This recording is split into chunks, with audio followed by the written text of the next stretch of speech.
Paano gawin ang leg workout sa bahay? Okay, body weight squats. Depende yan sa feet position. So, tingnan tong feet position ko. Ano na siya? Hindi siya shoulder width. Medyo low siya na konti shoulder width. Straight yung pa ako.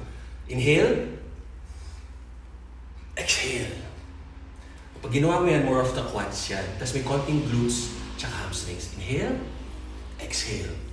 8 reps to 100 reps na. Bilis heart rate mo. Tignan nyo yung foot placement ko. Pag binukan ako ng isa, tapos yung toes ko, bumuka ng konting-konti, ano na yan? Whole legs, balance ng quads, hamstrings, tsaka glutes.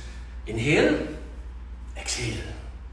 Inhale, exhale. Pag nasa gym tayo, may barbell, inhale, exhale. Pag may hawak na dumbbell, pag dalawang dumbbell, minsan papapansin, isang buong mahabang barbell, yan, si Kai Green, may sa ganyan. Okay? Ito naman, pag mas wide, sa ganyan, inhale, exhale. Ano yan?